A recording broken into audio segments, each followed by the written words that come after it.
पिछले साल का तो अभी तक आपने कह दिया धीरज रखो, अभी करेंगे। अगले साल में भी, इस साल में भी आपने यही कहा। टाइम पे अगर आप लोगों को माने जो परेशान लोग हैं उनको आप मदद नहीं करोगे, तो बाद में आके उनसे बात करने से या उनके आंसू को पहुँचने की कोशिश करने से आंसू ही सूख गए तो क्या करोगे आप? ऐसे टाइम में इनकी मदद करने की ज़रूरत है, वो आएँ और करें। पहले आपदा में आपको याद होगा 50% जब उससे अधिक खराबा हो जाता था तो फिर तो मुआवजा मिलता था।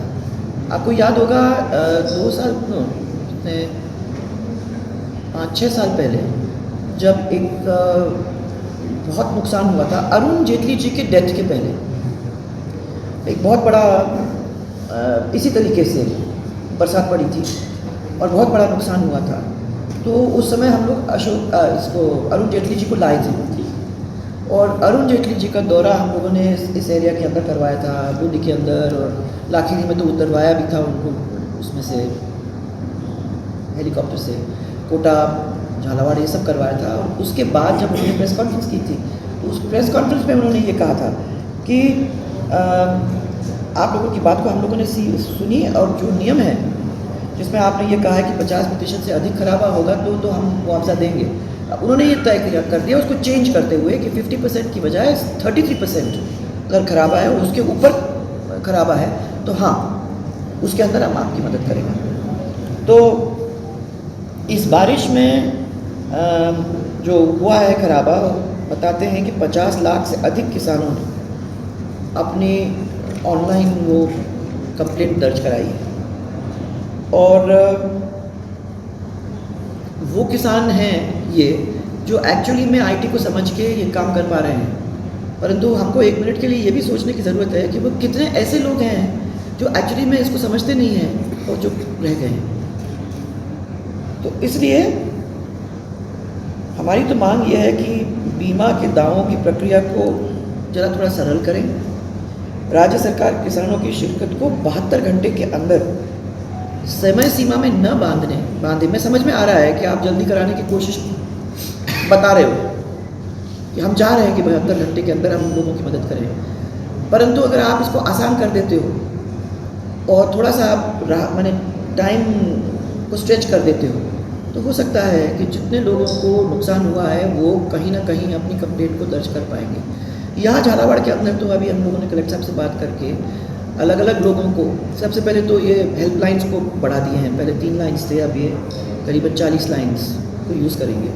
उसके साथ साथ हमने इनको कह दिया है कि आप व्यक्ति को बिठा दो, इनके जो इंश्योरेंस कंपनी के व्यक्ति हैं अलग अलग जगह पे। वी आर ट्राइंग कि 200 लोग ऐसे अलग बैठ जाएं ताकि किसान को ज़्यादा से ज़्यादा मदद मिल सके, वो फिल कर सके उनके फॉर्म, उनको अपलोड कर सके। वो करने के लिए उनके लोग को कलेक्टर साहब ने मांग की है कि भाई उनको आदेश दिए हैं कि भाई आप लोग लगवा दें। मुझे लगता है उसका फ़ायदा भी अपने को मिलेगा। इतनी ज़ोरदार मार पड़ी और अब ये जो बेमौसम की हो रही है उसमें भी बहुत मार पड़ी है। आज मैंने 2-3-4 डिस्ट्रिक्ट्स देखे, इसमें आपके जयपुर से आते आते सबसे पहले तो मेरे को टोंक के बाद आपका बूंदी, लाखीरी, ये सब एरिया को देखते हुए फिर कोटा, कुछ भीलवाड़ा, कुछ अंता और फिर खानपुर, मनोहर थाना, कुछ डग और झालावाड़ माने पाटन, ये सब एरियाज़ को आज मैंने सुबह सुबह देखा है। और जहाँ भी देखा वहाँ अभी भी पानी कहीं पड़ा हुआ है। मुझे लगता है 3-4 दिन हो गए, उसके बाद भी पानी पड़ा हुआ है। कई जगह पे फसल गिरी मिली, कई जगह पे इन्होंने काट लिए थे पर वो फसल के ऊपर पानी पड़ गया होगा, छोड़ गए होंगे खेत के अंदर, वो काली पड़ी है वहाँ। तो मैंने हालत बहुत ही एट द मोमेंट बिगड़ी हुई है। और ये पिछले अगस्त माह में जो पहले मुआवजे का मिलना था तो वो तो अभी तक मिला नहीं है, और जो गत वर्ष जो खराबा हुआ था उसका भी मुआवजा अभी तक नहीं मिला है। तो ये 2 तो पेंडिंग है अपने। और सोयाबीन का फसल जो बीमा का क्लेम था अभी तक वो भी बाकी है, दैट इज़ 3। और उसके बाद ये जो आज का अपने को देखने को मिल रहा है, आज का क्या 2-3 दिन पहले से जो अपने को मिल रहा है, तो मैं तो समझती हूँ कि एक तरफ तो आपके वेदर और प्रकृति तो रूठी है, परंतु सरकार भी अपनी तरफ से रूठी पड़ी है, समझो, ध्यान दे ही नहीं रही।